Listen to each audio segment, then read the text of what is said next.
नमस्कार दोस्तों, आपका बहुत बहुत स्वागत है धर्म लाइफ टाइम में। हम इस वीडियो में जानेंगे अगहन माह कब से शुरू हो रहा है और कितने तारीख तक रहेगा और 2023 में कितने गुरुवार पड़े हैं। सारी जानकारियां हम इस वीडियो में आपको बताएंगे। वीडियो को लास्ट तक जरूर देखें दोस्तों। तो चलिए वीडियो स्टार्ट कर लेते हैं। हिंदू पंचांग का 9वां महीना अगहन माह होता है। यह बहुत पवित्र माना जाता है। इस मास में भगवान श्री कृष्ण की भक्ति और भगवान श्री राम के विवाह से जुड़े पावन पर्व के लिए इसे माना जाता है। इस माह को मार्गशीर्ष माह भी कहा जाता है। भगवान श्री कृष्ण ने श्रीमद् भागवत गीता में स्वयं कहा है कि माहों में मार्गशीर्ष और ऋतुओं में वसंत में मैं हूँ। इसी कारण इस मास का विशेष महत्व है। इस माह में भगवान विष्णु के साथ श्री कृष्ण और उनके बाल स्वरूप लड्डू गोपाल की पूजा विधिवत करना शुभ फलदायी माना गया है। अगहन माह को बहुत शुभ इसलिए माना जाता है क्योंकि इस माह भगवान राम और सीता जी का विवाह हुआ था। यही कारण है कि अगहन माह की शुक्ल पक्ष पंचमी तिथि को विवाह पंचमी के रूप में मनाई जाती है। तो वहीं शिव पुराण के अनुसार अगहन मास में ही हिमालय राज ने अपनी पुत्री पार्वती का विवाह शिवजी के साथ निश्चित किया था, जिसके कारण इस माह का महत्व और भी बढ़ जाता है। आइए जानते हैं इस साल 2023 में अगहन मास कब से शुरू हो रहा।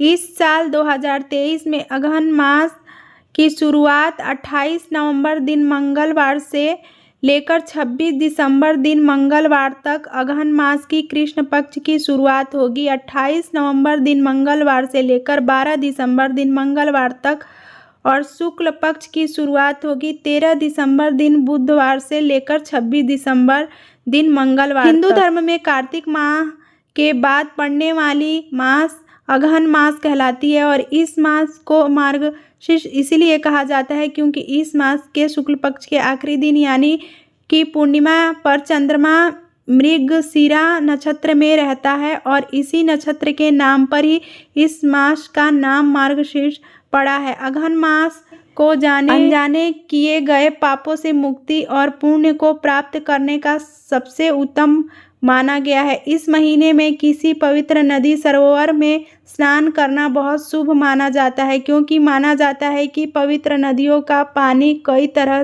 के मौसमी रोगों को नष्ट करने में सक्षम होती है। अगहन मास में किए गए धार्मिक कार्य से जीवन में बहुत शुभ फल की प्राप्ति होती है।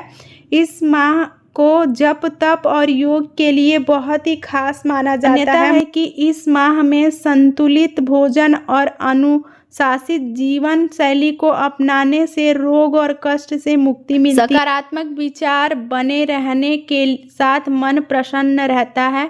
अगहन का महीना चंद्रमा को प्रसन्न करने के लिए माना जाता है। इस माह में उन लोगों को चंद्रमा की विशेष पूजा अर्चना अवश्य करनी चाहिए जिनकी जन्म कुंडली में चंद्रमा की स्थिति कमजोर हो। इस महीने में भगवान श्री कृष्ण की पूजन में तुलसी के पत्ते को अवश्य से शामिल करें। साथ में शंख का भी पूजन करना चाहिए। आइए जानते हैं इस अगहन मास के नियम को। अगहन माह में रोजाना भगवान श्री कृष्ण की विधिवत पूजा उपासना और श्रीमद् भागवत गीता का पाठ करना चाहिए। अगहन माह में नियमित रूप से संध्या के समय तुलसी जी के समक्ष शुद्ध घी का दीपक जलाना चाहिए।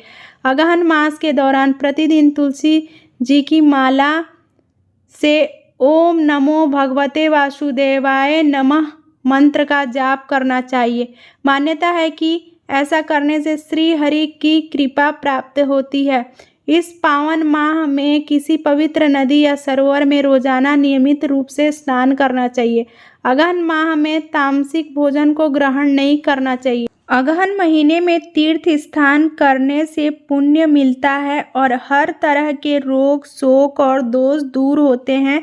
स्त्रियों के लिए यह स्नान उनके पति की लंबी उम्र और अच्छा स्वास्थ्य देने वाला होता है। इस महीने में शंख पूजन का विशेष महत्व है। तो दोस्तों हम इस वीडियो में जानेंगे कि अगहन माह में हर गुरुवार को महालक्ष्मी की पूजा कैसे करें और क्या विधि है पूजा करने की? तो पूजा करने से पहले अपना मुंह 16 बार धोएं, 16 लकड़ियों वाली एक डोरी लगाएं, मंडप को केले के पत्ते और आंवले से सजाएं और दीपक जलाएं। दोपहर के समय चावल के पकवान का भोग चढ़ाएं।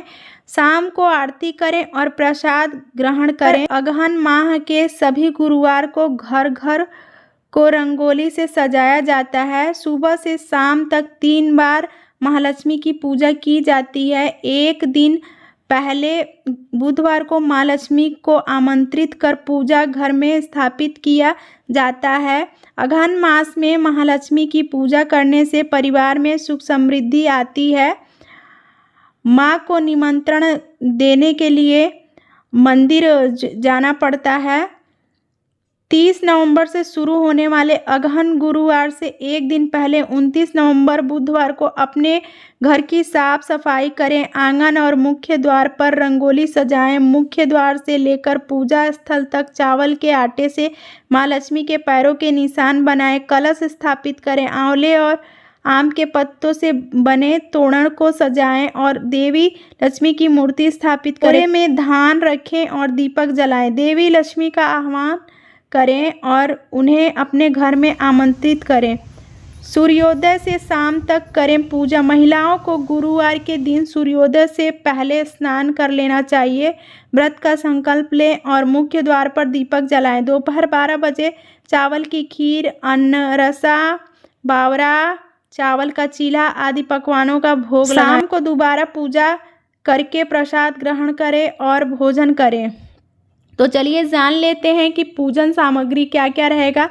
पूजा के लिए नारियल, केला, सिंघाड़ा, आंवला, बेर, सीताफल, धान की बाली, लौकी, आंवला, पान, कपड़ा, टोकरेल, घी, चीनी, चावल का प्रयोग करें। ऐसे करें। पूजा घर और आंगन को ढककर रखें। चौकों को गाय के गोबर से और चावल के आटे को पानी में घोलकर भरें। मुख्य द्वार को रंगोली से सजाएं। आंगन से लेकर पूजा घर तक माँ लक्ष्मी के पैरों के निशान, स्वास्तिक, सांप आदि के चित्र बनाएं। तो चलिए जान लेते हैं कि कौन कौन से तारीख को पड़ेगा गुरुवार। तो पहला गुरुवार 30 नवंबर को, दूसरा गुरुवार 7 दिसंबर को और तीसरा गुरुवार 14 दिसंबर को और चौथा गुरुवार 21 दिसंबर को पड़ रहा है। तो दोस्तों हमारी जानकारी आपको अच्छी लगी है तो कमेंट में श्री हरि विष्णु ज़रूर लिखें और वीडियो को लाइक करें और चैनल को सब्सक्राइब नहीं किए हैं तो प्लीज़ चैनल को सब्सक्राइब करें।